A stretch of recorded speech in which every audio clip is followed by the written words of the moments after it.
बिस्मिल्लाहिर्रहमानिर्रहीम। अस्सलाम वालेकुम नाज़रीन, मैं हूं आसमा चौधरी और आप हमारा यूट्यूब चैनल देख रहे हैं। उम्मीद करते हैं आप चैनल को ज़रूर सब्सक्राइब भी करें और लाइक भी करें। आपके फीडबैक का हमें इंतज़ार रहेगा। लेकिन सबसे पहले कुछ अहम खबरों के हवाले से हम आपकी खिदमत में हाजिर हैं। कुछ जिक्र करेंगे आज की कुछ अहम डेवलपमेंट्स का। सबसे पहले तो बहुत इस वक्त चर्चा है कि हमारे फील्ड मार्शल तेहरान पहुँच चुके हैं एक खसूसी विजिट पे। इससे पहले मोहसिन नकवी साहब भी वहाँ पे मौजूद थे और जो अमरीका के हवाले से कुछ फाइनल और हतमी मुसवदा जो दिया गया है उस पर कहा जा रहा है कि मजीद कोई पेशरफ्त होने जा रही है। कुछ ब्रेकिंग भी इस हवाले से आ सकती है और मुस्तकिल तौर पर अमेरिका और ईरान के दरमियान जो कि जंग बंदी है उस पर किसी भी तरह का कुछ ब्रेक थ्रू का इम्कान है। मार्को रूबियो ने भी अभी यही कहा कुछ देर पहले, जैसे वो एक प्रेस कॉन्फ्रेंस में उन्होंने कहा कि उन्हें बड़ी उम्मीदें हैं और पाकिस्तान की क़यादत से कि वो वहाँ पे मौजूद हैं। और इसके साथ साथ हमने देखा कतरी वफ़द भी वहाँ पे मौजूद है कुछ तजावीज़ के साथ, कुछ सिफारशात के साथ। और ऐसी ख़बरें भी हैं, ऐसी मुसद्दक़ा इतलात भी हैं कि फील्ड मार्शल की मुलाकात होने जा रही है। ईरान के जो सुप्रीम लीडर हैं मुश्तबा खामनेई, काफ़ी अरसे से जब से उन्होंने ये मनसब संभाला है वो बिल्कुल कैमरे की नज़रों से दूर हैं। वो सामने नहीं आए, कोई उनका मीडिया इंटरेक्शन नहीं हुआ किसी भी हवाले से। और अगर ये मुलाकात हो जाती है तो फिर समझा जाएगा कि जो उनकी जानिब से फाइनल मुसवदा आ गया, जो फाइनल शराइत आ गई, तो कुछ बड़ी ब्रेक थ्रू हो सकती है। कुछ बड़ी इस हवाले से हम डेवलपमेंट भी दे सकते हैं। बड़ी डेवलपमेंट तो यही हो सकती है कि अब नए होमस को जो है खोला जाएगा। उसके बाद जैसे कि अमेरिका को ये उम्मीद है, जिस पॉइंट पे अमेरिका अटका हुआ है कि जिसमें वो ये कहता है कि जी ईरान का जो एटमी प्लांट है वो हर तरह से ख़त्म होना चाहिए, ईरान के पास ये फैसिलिटी नहीं होनी चाहिए। तो अब देखते हैं कि जब उनकी मरकज़ी क़यादत जो कि मुश्तबा खामनेई साहब सुप्रीम लीडर हैं, तो क्या वो वाकई ही इस हवाले से कोई ऐसी बात कर देंगे या ईरान इस चीज़ पे मान जाता है कि वो अपने एटमी प्रोग्राम को जो बचा कुचा रह गया 60% या 70% जिसकी उम्मीद है अमेरिका को कि वो उसको शायद वेस्ट के हवाले कर दें। लेकिन मुझे नहीं लगता कि ऐसा किसी सूरत मुमकिन नहीं हो सकता, क्योंकि देखिए यही चीज़ ईरान की रेड लाइन है। और अभी तक जिस चीज़ ने ईरान को एक डिटर्मिनेंट बना के रखा है और इस चीज़ के ज़रिए ही ईरान ने देखिए पूरी दुनिया को, आप एक तरह से कह सकते हैं, पंजाबी में कहते हैं ना, नथ डाली है, तो नथ डाल के रखी है। तो देखते हैं कि अगर ईरान की जानिब से अगर ये रद्द-ए-अमल सामने आता है, ये इस पॉइंट पर वो मान जाते हैं, सरेंडर कर जाते हैं या अग्री कर जाते हैं, तीनों चीज़ें हैं, अग्री कर जाते हैं, सरेंडर कर जाते हैं या फिर मान जाते हैं, तो फिर ईरान की बका का सवाल पैदा होता है। लेकिन वहाँ की आवाम के हवाले से अगर हम बात करें, वो किसी सूरत में भी, क्योंकि पिछले दिनों वहाँ पे भी काफ़ी इस हवाले से कहा गया कि जी शायद ऐसी कोई डेवलपमेंट हो जाए तो वहाँ के लोग कहते हैं कि जी हम भूखे रह लेंगे, हम शहीद हो जाएंगे, हम सड़कों पर आ जाएंगे, लेकिन अपने किसी भी किस्म के एटमी प्रोग्राम के हवाले से कोई कॉम्प्रोमाइज़ नहीं हो सकता।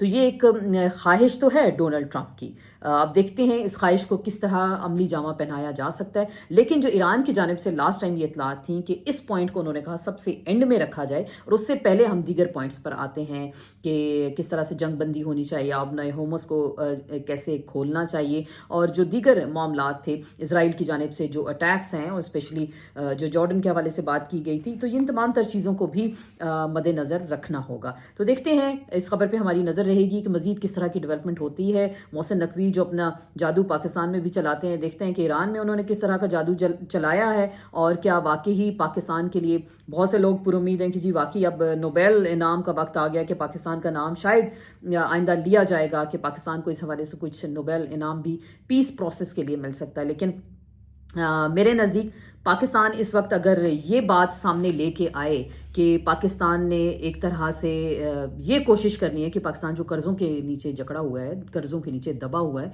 उस हवाले से भी कोई IMF हमें रिलीफ दे दे, पाकिस्तान की आवाम कोई सुख का सांस लें। पाकिस्तान में ईरान गैस पाइपलाइन है, उस हवाले से अगर गैस आती है, सस्ता पेट्रोल आता है, तो ये पाकिस्तान के मफाद में ये तमाम तर चीज़ें होंगी। वरना तो ज़ुबानी कलामी आप बातें कर लें और इस तरह के मामलात देख लें, लेकिन फिर भी देखते हैं कि किस हद तक ये मामलात मज़ीद आगे जाते हैं।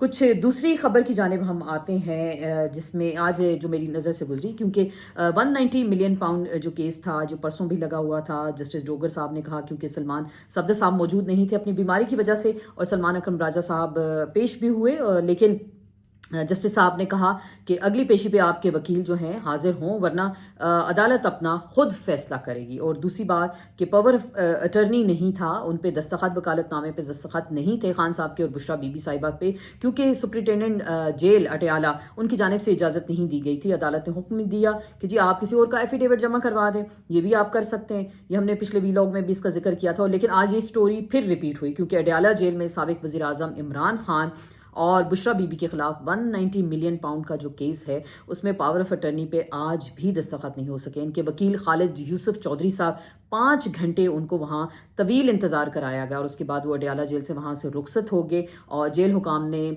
पावर ऑफ अटर्नी पे जो उनके वकालतनामे थे उन पे दस्तखत नहीं कराए। ये कहना है वकील खालिद यूसुफ चौधरी साहब का। और मरकज़ी अपीलें इस हवाले से 190 मिलियन पाउंड केस की जो मरकज़ी अपीलों के खिलाफ उन्होंने सुप्रीम कोर्ट से रुजू करने का भी फैसला किया था। और इमरान खान साहब की जो हेल्थ के इश्यूज़ हैं उस हवाले से भी सुप्रीम कोर्ट पे जाने का उन्होंने इरादा किया। और ये वकालतनामे पे जो दस्तखत थे, एफिडेविट थे, वो ज़रूरी थे, लेकिन अडियाला जेल में 5 घंटे तवील इंतज़ार के बाद उनके वकील खालिद यूसुफ चौधरी साहब को दस्तखत कराने की इजाज़त नहीं मिली। यहाँ ये सवाल पैदा होता है कि फेयर ट्रायल पाकिस्तान के आइन में लिखा है कि तमाम शहरियों को आज़ादी हर तरह से दी जाएगी, उनके जो बुनियादी हकूक़ हैं रियासत तहफ़्फ़ुज़ करेगी उनके बुनियादी हकूक़ का हर तरह से। लेकिन अगर कैदी हैं या कोई मरीज़ हैं, कैदी हैं, जेलों में कैदी हैं, देखिए उनका भी एक पूरा कोड ऑफ कंडक्ट होता है जिसके तहत उनको जेल रूल्स बनाए जाते हैं जो उनको बुनियादी सहूलियात मुहैया होती हैं। यहाँ साबिक वज़ीर आज़म पाकिस्तान के जेल में मौजूद हैं और हमेशा यहाँ ये शिकायत सामने आई है कि उनके वकला दस्तखतनामे के लिए अदालत के जेल के बाहर मौजूद होते हैं, दस्तखत नहीं करवाए जाते। सुप्रिटेंडेंट जेल अडियाला बहुत पावरफुल हैं इस वक्त, उनको इंस्ट्रक्शंस कहाँ से आती हैं? अडियाला जेल ज़ाहिरी बात है पंजाब गवर्नमेंट के अंडर है, और क्या ये ऊपर से इंस्ट्रक्शंस आती हैं या सुप्रिटेंडेंट जेल का अपना ज़ाती फैसला होता है कि जी मैंने दस्तखत नहीं करवाने तो किसी सूरत में ये दस्तखत नहीं होंगे।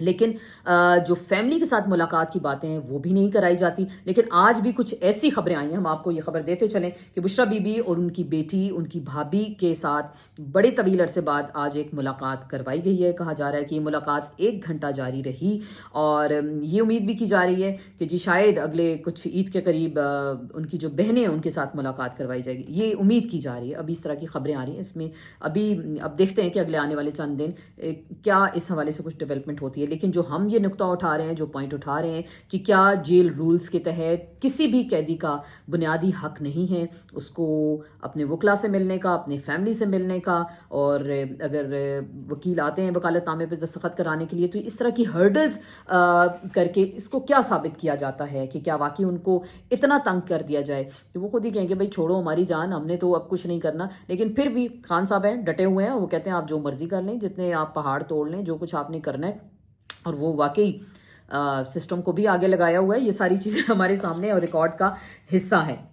और कुछ हम जिक्र करेंगे आज बिलावल भुट्टो जरदारी बड़े गरजे बरसे। आपने देखा कराची में फाइनली शाहराह भुट्टो का इफ्तिताह कर दिया गया और बड़े तवील अरसा लगा इस शाहराह को बनने पे, बड़ा पैसा भी लगा और कहा जा रहा है कि ये बिल्कुल डायरेक्ट एक रोड होगी और कराची के जो मसाइल हैं रोड्स के काफ़ी हद तक दुरुस्त हो जाएंगे। लेकिन वो जो वहाँ पे बात उन्होंने कहा कि जी कराची मेरे सूबे का हिस्सा है, कराची के ख़िलाफ़ किसी भी किस्म की साजिश हुई तो मैं उसको नाकाम बनाऊंगा और मैं खड़ा हूँगा कराची के ख़िलाफ़ अगर कोई सामने आया। देखें वो खुल के उन्होंने आज थ्रेट कर दिया, खुल के उन्होंने कहा कि जी कराची मेरे सूबे के खिलाफ कोई साजिश हुई तो मैं इसको नाकाम बनाऊंगा। उन्होंने कहा जी पहले अगर आपने हिस्से करने हैं तो जनूबी पंजाब के करें, जिसके हमेशा तमाम सियासी जमातें वादे करती हैं। और पंजाब में को आप लाहौर को आज़ाद कराएं, आप कराची को आज़ाद कराने की बात करते हैं, आप इस्लामाबाद को आज़ाद कराएं, वहाँ बलदियाती सेटअप की बात करते हैं। तो लाहौर में कौन सा बलदियाती सेटअप है, इस्लामाबाद के अंदर कौन सा बलदियाती सेटअप है, कराची के अंदर तो ये चीज़ मौजूद है।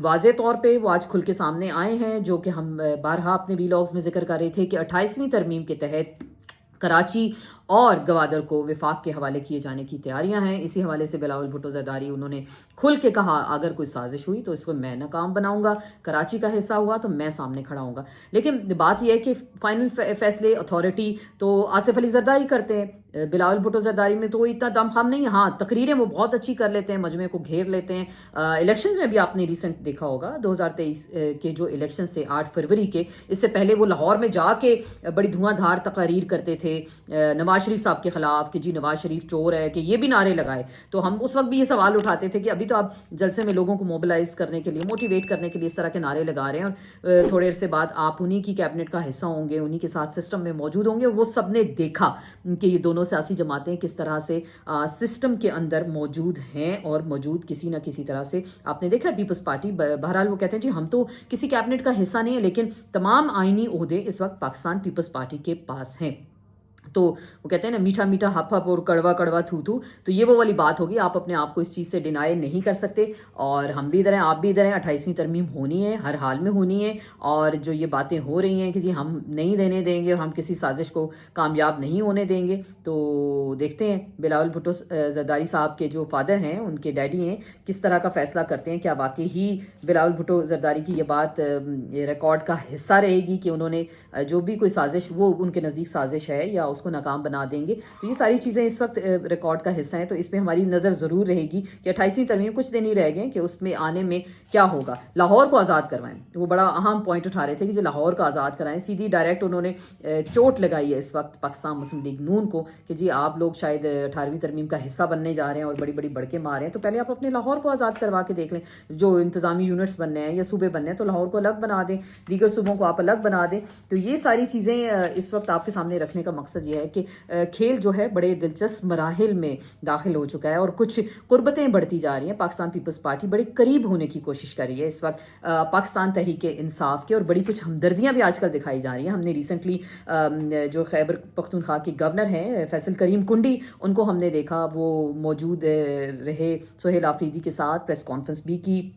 اور کل جو ایک پٹیشن فائل کرنے کی کوشش کی گئی ہے شیر افضل مروت صاحب کی جانب سے, جس میں وہ کہہ رہے ہیں کہ علی امین گنڈا پور کو اپنی سیٹ پہ بحال کیا جائے. انہیں ایک سزا یافتہ ایک نااہل شخص نے ریکمینڈ کیا تھا, تو وہ اس لیے ان کو اگر ہٹایا گیا ہے تو یہ چیز جینون نہیں ہوئی. بڑی دیکھیے بڑی اسٹرانگ قسم کی یہ بات وہ کر رہے ہیں. حالانکہ انہی جو پارٹی کے چیئرمین ہیں عمران خان صاحب, انہی کے ٹکٹ سے شیر افضل مروت صاحب اس وقت MNA ہیں, نیشنل اسمبلی کے ممبر ہیں. وہ اس چیز کو کیسے ڈینائی کر, پھر تو ان کو خود بھی اس حوالے سے شاید ریزائن کر دینا چاہیے کہ دیکھیے جب یہ ٹکٹ بانٹے گئے وہ خان صاحب کی مرضی سے دیے گئے, خان صاحب کی مرضی سے وہ اسمبلی میں آئے, تو کیا وہ اپنے آپ کو بھی اس چیز کا اہل سمجھتے ہیں کہ وہ اگر MNA اس وقت ہیں اور ان کی جو پارٹی کا ان کے پاس ٹکٹ ہے اور اس کے قائد عمران خان صاحب ہیں, تو کیا واقعی وہ بھی نا اہلی کے زمرے میں آتے ہیں. اور اس حوالے سے فیصل کریم کنڈی صاحب بڑی دلچسپ بات کر رہے ہیں. انہوں نے کہا شیر افضل مروت صاحب کی جو پٹیشن ہے یہ تو بلی کے خواب میں چچڑوں کی بات ہے.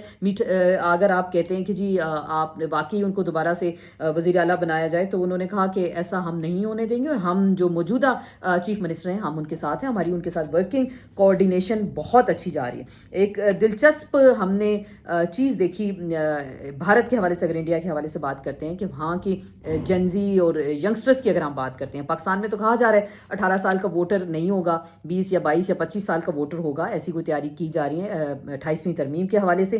وہاں بڑے دلچسپ ریمارکس آتے ہیں چیف جسٹس وہاں کے سپریم کورٹ کے. انہوں نے ینگسٹرز کا کوئی کیس تھا, اس حوالے سے انہوں نے ریمارکس دیے کہ جی یہ ینگسٹرز ہیں اور سوشل میڈیا پہ جا کے حکومت کے خلاف کوئی نیریٹو بنانا شروع کر دیتے ہیں, تو یہ کیا کرتے ہیں, یہ کس طرح کی باتیں کرتے ہیں. تو انڈیا کے ہی ایک نوجوان ابھیجیت نے انہوں نے کہا یہ تو کاکروچ ہیں, اس طرح کی باتیں کرتے ہیں. تو کاکروچ جنتا پارٹی کے نام سے انہوں نے جی ایک پارٹی لانچ کر دی, اور سوشل میڈیا پہ انہوں نے اس کو جیسے ہی لانچ کیا تو ایک دن میں 1 سے 1.5 کروڑ کے قریب ان کے فالوور ہو گئے, اور ساتھ ہی مختصر مدت میں تقریباً ابھی جو اسٹیمیٹڈ ہے کہا جا رہا ہے کہ 17 ملین ان کے فالوورز ہو گئے, جو کہ BJP کے جو فالوئنگ لسٹ ہے اس کے مطابق اس سے تقریباً زیادہ ہیں. تو یہ پاور ہے جی ینگسٹرز کی, اور سوشل میڈیا پہ کیا واقعی ینگسٹرز اسی طرح کوئی نیریٹو نہیں بننے دیتے یا بلا وجہ تنقید کرتے ہیں, لیکن اس کی واضح مثال ہم نے بھارت کے اندر دیکھی. اور ابھی وہ کیونکہ امریکہ میں ہوتے ہیں ابھیجیت, اور وہ انہوں نے آج کچھ اسکرین شاٹس بھی شیئر کیے کہ ان کو قتل کرنے کی دھمکیاں بھی دی جا رہی ہیں. لیکن بات یہ ہے کہ ایک ان کو کاکروچ کا تانا دیا گیا نئی جنریشن کو, ساتھ ہی انہوں نے وہاں پہ اپنی ایک ٹویٹر پہ ایک اپنا اکاؤنٹ بنا دیا جی کاکروچ جنتا پارٹی کے نام سے، تو دیکھتے ہی دیکھتے 17 ملین کے قریب لوگ اس کے فالوورز بھی بن گئے۔ تو کسی بھی ملک کی جو ینگسٹرز ہوتے ہیں، جو یوتھ ہوتی ہے، وہ اس کی مین ایک لائن ہوتی ہے۔ اور دیکھیے باقی ممالک میں بھی اور پاکستان میں ہم یہاں پہ کہتے ہیں جی ووٹر 18 کا نہیں ہوگا، ووٹر تو ذرا بڑی عمر کا ہوگا، کوئی سینسیبل ہو ووٹر، کوئی ووٹ ڈالتے ہوئے سوچے، یہ نہ سوچے کہ ہم نے کس کو ووٹ دینا، اور خطرہ بھی کس سے ہے یہ بھی آپ اور ہم سب جانتے ہیں کہ کس سے خطرہ ہے اور اس طرح کی باتیں کیوں کی جا رہی ہیں۔ تو دیکھتے ہیں، بہرحال حکومت تو ڈینائی کرتی ہے، لیکن کیا واقعی ہی ووٹر کی مدت بھی اس حوالے سے چینج ہونے جا رہی ہے؟ اور کیا اگر یہاں بھی کچھ ایسا ہوتا ہے تو کاکروچ بن گئی، تو پاکستان کے اندر بھی کچھ اس طرح کی نئی ینگسٹرز ہمارے کھڑے ہو سکتے ہیں یا کوئی پارٹی وارٹی بنا سکتے ہیں؟ دیکھتے ہیں اس حوالے سے کیا ہوگا۔ اور آخری بات ہم کریں گے، کراچی کے صنعت کار آخر کار ایک بار پھر بول اٹھے۔ انہوں نے کہا کہ جی 1500 ارب روپے آپ نے جو ہم سے وصول کیے، آپ نے ٹیکس کی مد میں کراچی کی ڈیولپمنٹ کے حوالے سے، تو وہ کہاں لگے؟ کیوں کوئی ڈیولپمنٹ ہوئی نہیں؟ سڑکوں کا حال آپ کے سامنے ہے، انفراسٹرکچر بالکل زیرو ہے، شہر کی حالت زار سب کے سامنے ہے، کوئی ایسا نظام وہاں پہ موجود نہیں ہے کہ آپ کہیں کہ جی بڑا زبردست میٹروپولیٹن سٹی ہے اور ہر طرح کی سہولت اور ہر طرح کا آرام اور کمفرٹ وہاں پہ موجود ہے۔ آپ وہاں کی کچی سڑکیں دیکھ سکتے ہیں، ٹوٹی پھوٹی سڑکیں دیکھ سکتے ہیں، گٹروں کے ڈھکن نہیں ہے، ایک سڑک بنائی جاتی ہے اور اگلے دن ہی وہاں پہ بوسیدہ ہو جاتی ہے۔ تو یہ تو حال ہے اس شہر کا، جس کے بارے میں کراچی کے بارے میں بلاول بھٹو زرداری یہ فرما رہے تھے۔ میرے صوبے کے حوالے سے کوئی بات کی اور میرے شہر کے حوالے سے، تو میں اس سازش کو ناکام بناؤں گا۔ یہ میرا شہر ہے، اگر بھائی آپ کا شہر ہے، آپ کریڈٹ لیتے ہیں اس شہر کو، اور آپ کو لینا بھی چاہیے، آپ جم پل وہاں کی ہیں، تو اگر آپ کا وہ شہر ہے تو آپ نے اپنے شہر کے لیے کیا کیا؟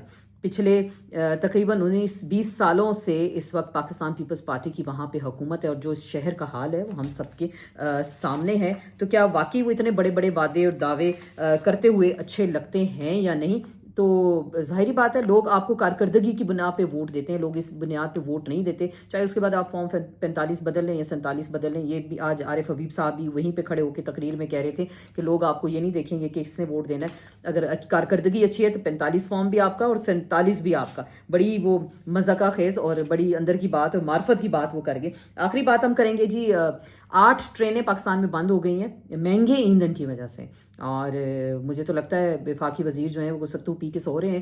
8 ٹرینیں پاکستان میں مہنگے ایندھن کی وجہ سے بند ہو گئی ہیں۔ عید کا موقع ہے، لوگ ٹرینز کے ذریعے، بسز کے ذریعے اپنا سفر کرتے ہیں، اور جو بڑی کچھ ٹرین سروسز تھیں وہ اس حوالے سے بند کی گئی ہیں کہ ایندھن بہت مہنگا ہو گیا ہے۔ تو کیا اس حوالے سے وزارت ریلوے نے کچھ لوگوں کو یقین دہانی کرائی یا اس کے بدلے کچھ ایک ہی روٹ پہ کوئی ایسی ٹرین چلا دی گئی؟ لیکن اس طرح کی کوئی ابھی تک انفارمیشن موجود نہیں ہے۔ اس طرح کی چھوٹی موٹی چیزوں پہ ہماری نظر ضرور رہے گی، جس کا ڈائریکٹ کنسرن پاکستان کے عوام کے ساتھ ہیں، کیونکہ ایسی خبریں بس تھوڑی دیر کے لیے آتی ہیں اور اس کے بعد وہ اسکرین سے، منظرنامے سے ہٹ جاتی ہیں، اور پھر یہاں پہ بیٹھ کے الگ ہی ڈیبیٹ ہوتی ہے جی 18ویں ترمیم میں تبدیلیاں کی جا رہی ہیں اور 28ویں ترمیم ہوگی یا نہیں ہوگی۔ لوگوں کو یہ کنسرن ہے کہ ان کو کیا واقعی ہی بنیادی ضروریات اور بنیادی جو سہولیات ہیں ان کو میسر ہیں یا نہیں۔ اس کے ساتھ ہی اب آپ سے اجازت چاہتے ہیں، انشاءاللہ کل پھر ملاقات ہوگی کچھ نئے سلسلے کے ساتھ۔ تب تک کے لیے آسما چودھری کو اجازت دیجیے گا، آپ کے فیڈ بیک کا انتظار رہے گا۔ اللہ حافظ۔